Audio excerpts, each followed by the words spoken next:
Krishna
Krishna Krishna Hare Hare Hare Ram হরে রাম রাম রাম হরে হরে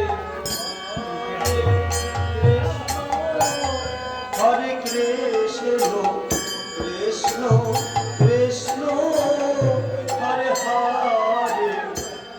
হরে রাম হরে রাম রাম রাম হরে হরে হরে কৃষ্ণ কৃষ্ণ কৃষ্ণ হরে হরে হরে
রাম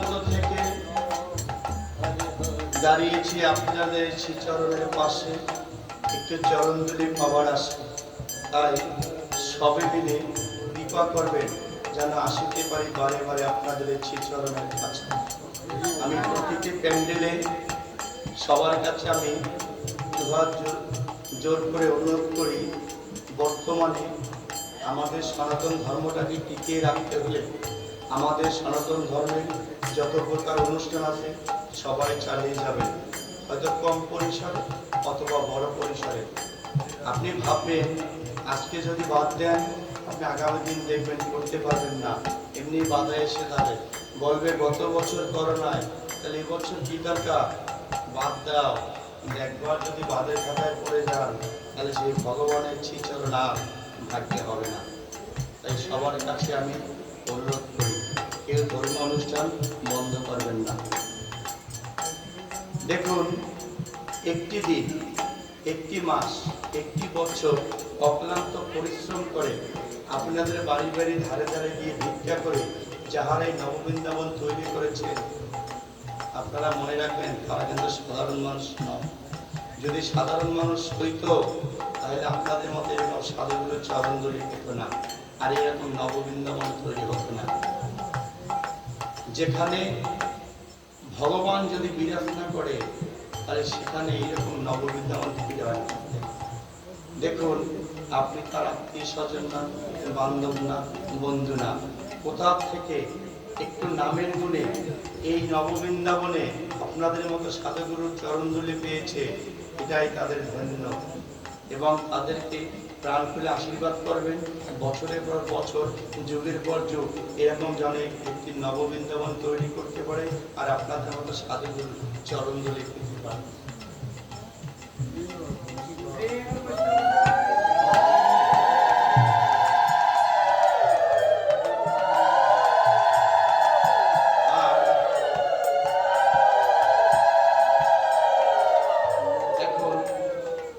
আমি যে আপনাদের সম্মুখে যে সুরটি পরিবেশন করছি, এটি হচ্ছে রাস। জানেন, আমরা মায়েরই গর্ভে জন্মধারণ করেছি। দেখুন, রাধারানীর শ্রীমতী রাসমঞ্চ তৈরি করেছিলেন ভক্তদের একটু যুগল রূপ দেখানোর জন্য। ওই যুগল রূপ দর্শন করে যদি আমার মতো পাপিতাকে উদ্ধার হয়, তাই রাসমঞ্চে ভগবান শ্রীকৃষ্ণ এসে দেখা দিয়েও চলে গেছেন। তাই আমরা মায়েরই সন্তান। আবার সেই শ্রীমতী রাধারানীর সেই রাসের সুরে আবার সেই রাসমঞ্চে ভগবান এসে দাঁড়িয়েছেন রাধারানীর ডানাঙ্গে। তাই এসে যুগল রূপ দেখিয়েছেন, যেন যুগল রূপ দর্শনে এই ভক্তবিন্দু অপাচ্ছন্ন পরিজীবে একটু উদ্ধার হয়। তাই শুধু এখন রাধাকৃষ্ণের মিলন হবে, আপনারা প্রণাম করবেন, প্রণাম অর্পণ করবেন এবং প্রাণ বলে আশীর্বাদ করবেন, যেন বারে বারে আসিতে পারি আপনাদের শ্রীচরণের কাছে। শুধু নাম শুনে আসিতে নয়, নববৃন্দাবনে এসে যদি ভগবানের দুয়ার তুলে একটু নাম গুণাগুণ কীর্তন করি, বাড়িতে গিয়ে বলতে পারি, হে ভগবান, গিয়েছিলাম তোমার নববৃন্দাবনে, দুয়ার তুলে তোমার নাম গুণাগুণ কীর্তন করে আসছি, দেখিনি তোমার এই শ্রীচরণ পাওয়া যায়। তাই সবে মিলে দুয়ার তুলে ভগবানের নাম গুণাগুণ কীর্তন করবে, দেখবেন এমনি এমনি ভগবান আপনার হৃদয়ে দাঁড়াবে। তাই সবে মিলে ভগবানের নাম গুণাগুণ কীর্তন করবে। হরে কৃষ্ণ।